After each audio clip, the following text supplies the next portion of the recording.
కోర్మామిళ్ళ పట్టణంలోని బద్వేల్ వ్యవసాయ market chairman Narisetti Supraja వారి నివాసం దగ్గర ఉన్నాము.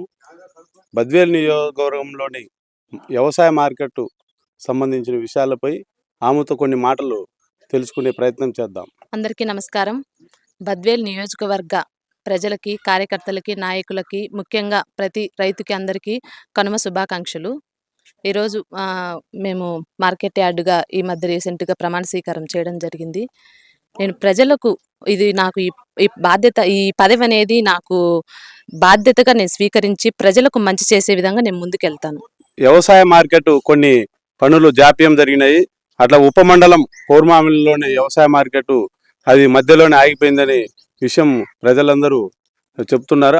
వాటి మీద మీరు ఏం మాట్లాడగలరు? మార్కెట్ యార్డు గురించి మేము ఐఏఎస్ విజయ సునీత మేడం గారితో మాట్లాడడం జరిగింది, అలాగే కడప జేడీ గారితో మాట్లాడడం జరిగింది. దాన్ని కంప్లీట్ చేసి మేము ప్రజలకు, రైతులకు అందుబాటులో తీసుకొస్తాం. మేము రైతులకి ఉపయోగపడే విధంగా చేస్తాము. బద్వేల్లో వ్యవసాయ మార్కెట్ సమీపంలోని రైతు భరోసా కేంద్రాన్ని ఏర్పాటు చేశారు. వాటి మీద మీరు మాటలు చెప్పండి. బద్వేల్లో ట్రాఫిక్ అంతరాయం లేకుండా అక్కడ ఉన్నటువంటి రైతులందరినీ తీసుకొని వచ్చి మా మార్కెట్ యార్డ్లో, రైతు బజార్లో ఉంచడం జరిగింది. ఎటువంటి ట్రాఫిక్ ఇబ్బంది లేకుండా ప్రజలకు, రైతులకి అక్కడ తక్కువ వాళ్ళకు అమ్ముకునే విధంగా వినియోగదారులకు తక్కువ రేట్లో మంచి క్వాలిటీ అయిన కూరగాయలు అక్కడ లభిస్తాయి. బద్వేల్ నియోజకవర్గంలోని మెయిన్ రహదారుల పైన వ్యవసాయ మార్కెట్ సంబంధించిన చెక్ పోస్టులు ఏర్పాటు చేయాలని స్థానికులు చాలా మంది చెప్తున్నారు. చెక్ పోస్టులు అనేది ఇక్కడ కల్స్పాడు దగ్గర కూడా ఒకటి ఏర్పాటు చేయాలనుకుంటున్నాము. దానికి వల్ల ఒక ఉపాధి అనేది కల్పించాలనుకుంటున్నాము. నూతనంగా ఇక్కడ గోపవరంకి ఒకటి,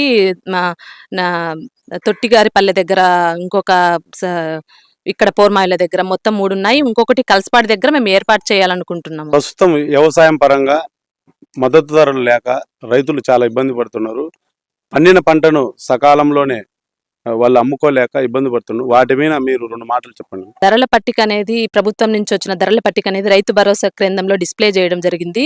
రైతులు ఇబ్బంది పడకుండా దాన్ని మనం ఎంత మద్దతు ధర ఉందా ఏవా అని అక్కడ డిస్ప్లే చేయడం జరిగింది. అలాగే ఇప్పుడు రైతులు నష్టపోకుండా ముందుగానే ఈ క్రాప్ చేయించుకోవడం ద్వారా మనము ఆ పంట నష్టాన్ని అధిగమించవచ్చు.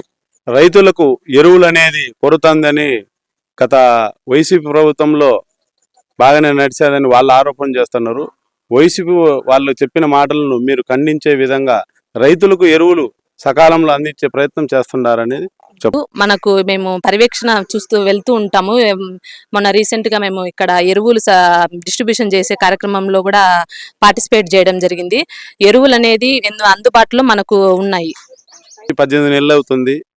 అభివృద్ధి కార్యక్రమాలపైన మీరు 2 అభిప్రాయ మాటలు చెప్పాలని. కూటమి ప్రభుత్వం చెప్పిన విధంగానే అన్ని పథకాలను ప్రజల్లోకి తీసుకురావడం జరిగింది. అన్నదాత సుఖీభవ, పిఎం కిసాన్ కానీ, గోకులం సెడ్లు కానీ, ఉచిత బస్సు, ఫ్రీ బస్సు లేడీస్కి కానీ, ఉచిత గ్యాస్ సిలిండర్లు కానీ, ఇట్లా మన బద్వేల్ నియోజకవర్గంలో నుంచి కూడా ఇప్పుడు మనము కేంద్ర రాష్ట్ర ప్రభుత్వాల సహకారంతో కూడా భారీ ఎత్తున రోడ్లు కూడా నిర్మాణం జరుగుతుంది. కూటమి ప్రభుత్వము ప్రజలకు ఏ విధంగా చెప్పిందో ఆ విధంగానే ముందుకు తీసుకెళ్తుంది. ఆంధ్రప్రదేశ్లో కూటమి ప్రభుత్వం పరిపాలన 18 నెలలు అవుతుంది. మనకు 2014 నుంచి మన కేంద్ర రాష్ట్రంలో నరేంద్ర మోడీ ప్రధానమంత్రిగా ఉన్నారు. మా ప్రధానమంత్రి గురించి 2 మాటలు మన బద్వేల్ వ్యవసాయ మార్కెట్ చైర్మన్ నారిశెట్టి సుప్రజ గారు వారి మాటలు తెలుపు. మన గౌరవ ప్రధాని నరేంద్ర మోడీ గారు చేసే అభివృద్ధి చూసి ఇతర దేశాలు కూడా మన దేశం వైపు కన్నెత్తి చూస్తున్నాయి. ఆయన అభివృద్ధి, దేశంని చాలా అభివృద్ధి చేస్తున్నాడు. ఆయన అందించే పథకాలు కూడా చాలా అసలు ప్రజల్లోకి ఇప్పుడు విశ్వకర్మ యోజన కానీ వాళ్ళకు ఎంతో మందికి జీవనాన్ని ఇస్తుంది. అదేవిధంగా ఉచిత బియ్యం కానీ, ఇప్పుడు యూరియా కూడా 2000 దాన్ని బయట ఖర్చు చేయడానికి 2000 రూపాయల పైన ఖర్చు అయితే కేవలం సబ్సిడీతో 250 రూపాయలకే ఇవ్వడం జరుగుతుంది. మన ప్రధాని నరేంద్ర మోడీ గారు మళ్ళీ మన దేశానికి ఇది ఇంకొకసారి కూడా మన దేశానికి ఇలా రావాలని కోరుకుంటున్నాను. నేను ఒక బీజేపీ పార్టీలో ఉండి ఇట్లా నాకు ఈ మార్కెట్ యార్డ్ చైర్మన్ బీజేపీ తరపున రావడం కూడా చాలా సంతోషనీయం. నాకు ఈ మార్కెట్ యార్డ్ చైర్మన్ గా సహకరించినటువంటి కూటమి నాయకులకు అందరికీ ధన్యవాదములు తెలుపుకుంటున్నాను.